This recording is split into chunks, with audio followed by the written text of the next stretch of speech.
Hello. OP classes के digital platform पर आप सभी का एक बार पुनः स्वागत है। आज हम लोगों को पढ़ने हैं 2 जनवरी 2021 के मोस्ट एक्सपेक्टेड करंट अफेयर्स। तो चलिए शुरू करते हैं और देखते हैं पहला प्रश्न है, हाल ही में किस बैंक ने खुदरा ऋण चाहने वालों की सेवा के लिए डिजिटल लेंडिंग प्लेटफॉर्म लॉन्च किया है? तो हाल ही में बैंक ऑफ बड़ौदा ने खुदरा ऋण चाहने वालों की सेवा के लिए डिजिटल लेंडिंग प्लेटफॉर्म लॉन्च किया है। यह एक प्रकार की पेपरलेस ऑनलाइन सुविधा है जिससे मात्र 30 मिनट में किसी भी प्रकार के लोन के लिए अप्लाई किया जा सकता है। बैंक में एफडी करने वाले लोग भी इस लोन के लिए अप्लाई कर सकते हैं। बात की जाए बैंक ऑफ बड़ौदा की, तो बैंक ऑफ बड़ौदा एसबीआई तथा पीएनबी के बाद सबसे बड़ा तीसरा बैंक है।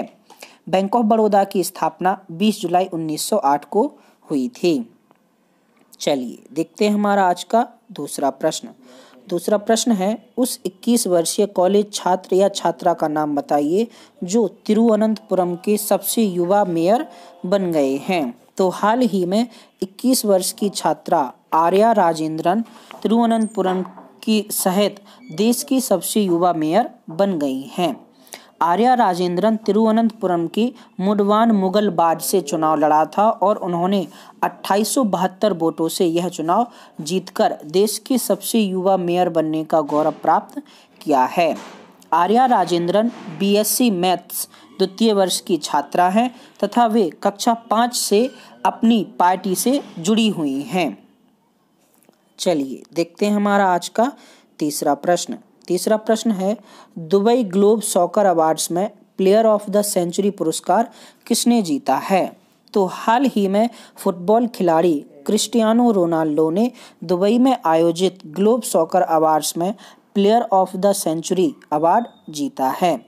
क्रिस्टियानो रोनाल्डो पुर्तगाल के खिलाड़ी हैं तथा उन्होंने लियोनेल मेसी को पीछे छोड़ते हुए प्लेयर ऑफ द सेंचुरी का खिताब जीता है। वहीं बात की जाए प्लेयर ऑफ द ईयर की, तो म्यूनिख के खिलाड़ी लेवांडोव्स्की ने प्लेयर ऑफ द ईयर का खिताब जीता है। चलिए देखते हैं हमारा आज का चौथा प्रश्न है, निम्नलिखित में से किसने वाजपेयी जी की 96वीं जयंती को चिन्हित करने के लिए संसद में अटल बिहारी वाजपेयी नाम की पुस्तक जारी की है?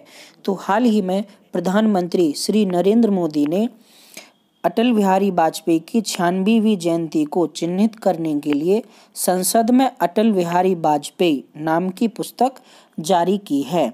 इस पुस्तक में श्री बिहारी जी के विभिन्न प्रकार के भाषण के साथ साथ उनके जीवन की प्रमुख बातें और दुर्लभ फोटो शामिल हैं। बात की जाए श्री बिहारी जी की, तो वे 10 बार लोकसभा से तथा 2 बार राज्यसभा से चुने गए थे। चलिए देखते हैं हमारा आज का पांचवा प्रश्न है, आरबीआई ने हाल ही में एक पेपर भारत में ट्रेंड इन्फ्लेशन को मापना को जारी किया है जो कहता है कि 4% पर मुद्रास्फीति लक्ष्य को बनाए रखना उचित है। पेपर किसके द्वारा लिखा गया है? तो हाल ही में आरबीआई ने भारत में ट्रेंड इन्फ्लेशन को मापना एक पेपर जारी किया है जो कि बताता है कि 4% पर मुद्रास्फीति लक्ष्य को बनाए रखना उचित है। यह पेपर हरेंद्र कुमार बहेरा तथा माइकल डी पात्रा दोनों के द्वारा लिखा गया है। चलिए देखते हैं हमारा आज का छठवां प्रश्न है, किस देश की सहायता के लिए मिशन सागर 3 के एक हिस्से के रूप में आईएनएस किल्तान हाल ही में सिहानो कबीले में बाढ़ प्रभावित लोगों के लिए 15 टन की मानवीय सहायता और आपदा राहत स्टोर देने पहुंचा?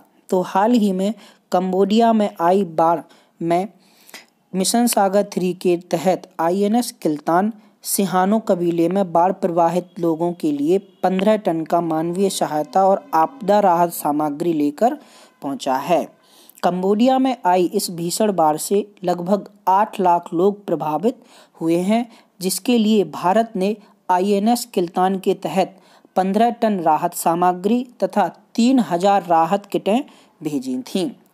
बात की जाए कंबोडिया देश की, तो कंबोडिया का पुराना नाम कंपोचिया है। वर्तमान में हुन सेन कंबोडिया के प्रधानमंत्री तथा नोरोदोम सिहामोनी वहाँ के राजा हैं। कंबोडिया एक दक्षिण पूर्व एशियाई देश है जिसकी राजधानी नामपेन है। यहाँ की भाषा खमेर है। चलिए देखते हैं हमारा आज का सातवां प्रश्न। सातवां प्रश्न है, निम्नलिखित में से किस दवा को विकसित करने के लिए हेमंत कुमार पांडे को DRDO का साइंटिस्ट ऑफ द ईयर पुरस्कार मिला है? तो हाल ही में हेमंत कुमार पांडे को DRDO का scientist of the year award मिला है। उन्होंने ल्यूकोस्किन नाम की दवा विकसित की है। बात की जाए हेमंत कुमार पांडे की, तो इन्होंने ल्यूकोडर्मा नाम की बीमारी जो कि एक त्वचा रोग है जिसमें त्वचा पर सफ़ेद धब्बे पड़ जाते हैं, के इलाज के लिए ल्यूकोस्किन नाम की दवा विकसित की है। इसके अलावा उन्होंने 25 वर्ष से कर रहे शोध से 6 और अलग बीमारियों के इलाज के लिए दवा विकसित की हैं। ये सभी दवाइयाँ हर्बल पद्धति से विकसित की गई हैं। Scientist of the year award के तहत रक्षा मंत्री राजनाथ सिंह ने उन्हें 2 लाख रुपए नगद का पुरस्कार दिया है। चलिए देखते हैं हमारा आज का आठवां प्रश्न। आठवां प्रश्न है, हाल ही में केंद्रीय मंत्री श्रीपद नाइक द्वारा कोंकणी पुस्तक सूत्रानिवेदनाची सूत्र एक अम्बव के लेखक कौन हैं?